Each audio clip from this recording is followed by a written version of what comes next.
Assalamualaikum warahmatullahi wabarakatuh.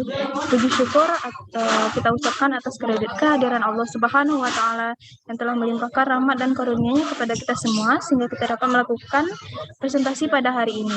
Selawat beriring salam tak lupa pula kita hadiahkan kepada Nabi besar kita, yakni Nabi besar Muhammad Sallallahu Alaihi Wasallam dengan hantaran kata Allahumma sholli ala Sayyidina Muhammad wa ala ali Sayyidina Muhammad. Baiklah, kami dari kelompok 5 akan mempresentasikan hasil diskusi dari kelompok kami yang berjudul Evaluasi Kinerja PTK dan Perangkat Instrumennya serta Peran Guru dalam Pengelolaan Pendidik dan Tenaga Kependidikan. Pertama sekali, saya akan memperkenalkan anggota dari kelompok 5, yakni saya sendiri, Anissa Afifah dengan NIM 20031120. Selanjutnya ada Fataila Al-Ihsani dengan NIM 20076046. Yang ketiga ada Sylvia Atifah Chenia dengan NIM 20076065.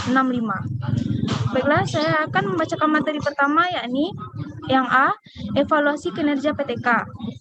Pada umumnya, tujuan pelaksanaannya evaluasi kinerja guru atau tenaga pendidik ialah sebagai berikut. Yang pertama, menentukan tingkat kompetensi seorang guru.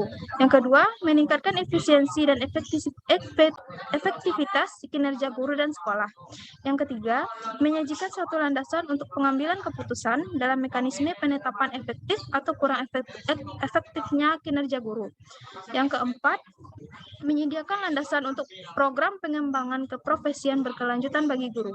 Yang kelima, menjamin bahwa guru melaksanakan tugas dan tanggung jawabnya serta mempertahankan sikap-sikap yang positif dalam mendukung pembelajaran peserta didik untuk mencapai prestasinya. Yang ketujuh, menyediakan dasar dalam sistem peningkatan promosi dan karir guru serta bentuk penghargaan lainnya.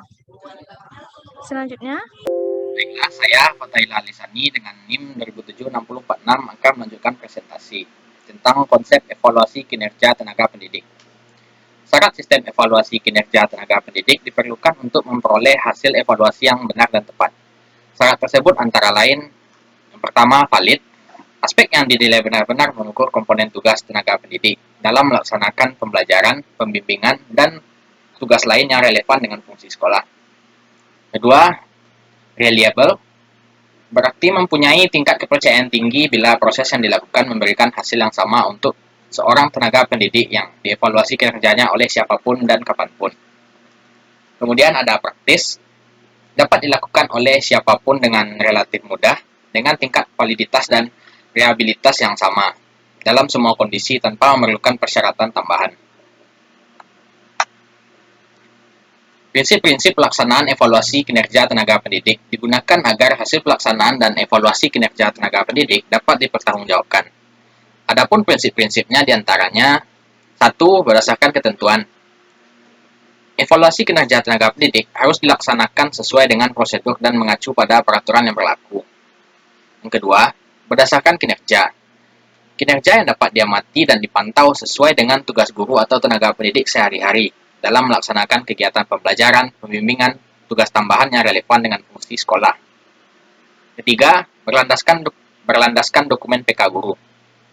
Tenaga pendidik harus memahami semua dokumen yang berkaitan dengan sistem evaluasi kinerja tenaga pendidik, terutama yang berkaitan dengan pernyataan kompetensi dan indikator kinerja secara utuh.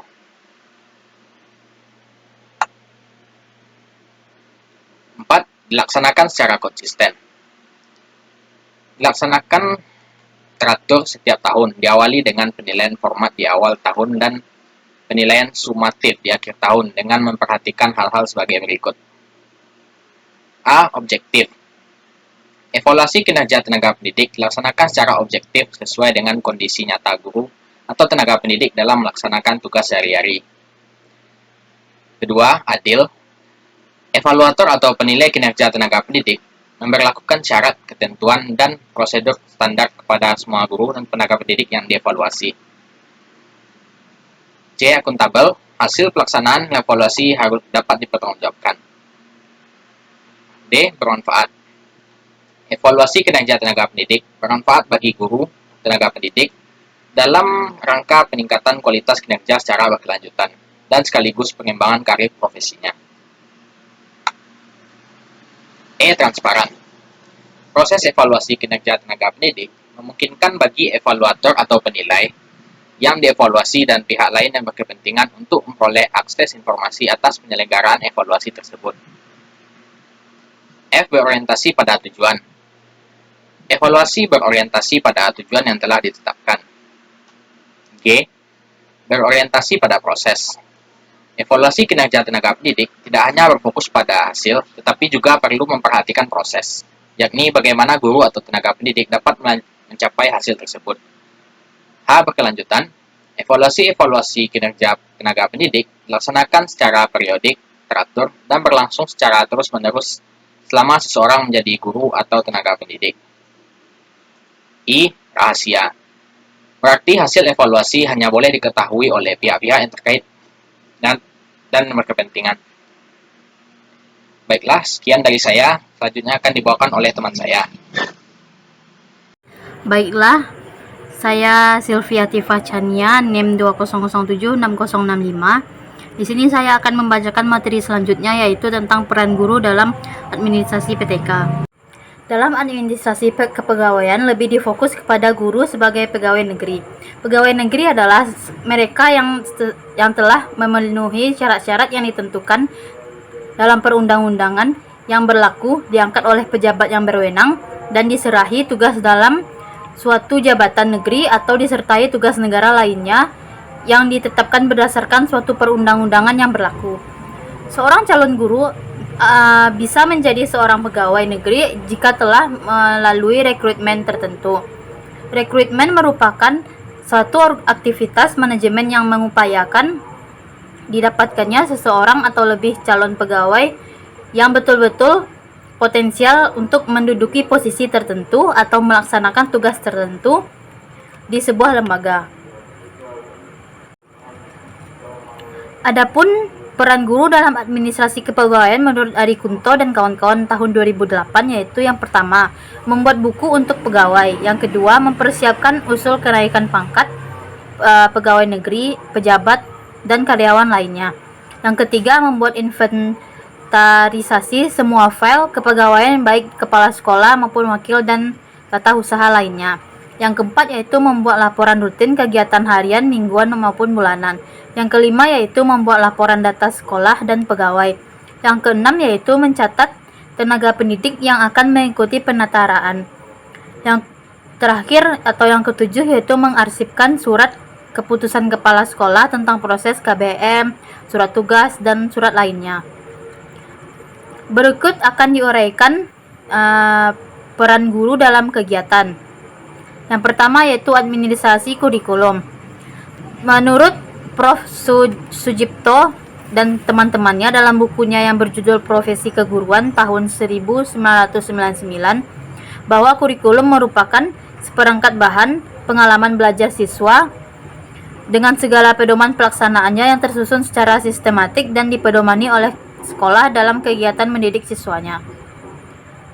Dalam administrasi kurikulum, tugas guru adalah mengkaji kurikulum tersebut melalui kegiatan perorangan ataupun per kelompok, dapat dengan kepala sekolah, sesama guru, ataupun guru sekolah lain. Dengan demikian, kepala sekolah dan guru dapat memahami kurikulum tersebut sebelum dilaksanakan. Lalu yang kedua adalah administrasi kesiswaan. Peran guru dalam administrasi kesiswaan yaitu yang pertama, dalam penerimaan siswa, guru dapat dilibatkan dalam ambil bagian, yaitu mereka dapat ditunjuk sebagai panitia penerimaan atau melaksanakan tugas-tugas teknis mulai dari pencatatan penerimaan sampai dengan pelaporan pelaksanaan tugas. Yang kedua yaitu dalam masa orientasi, tugas guru adalah membuat para siswa cepat beradaptasi dengan lingkungan sekolah. Peranan guru dalam hal itu sangat penting karena andai kata jika terjadi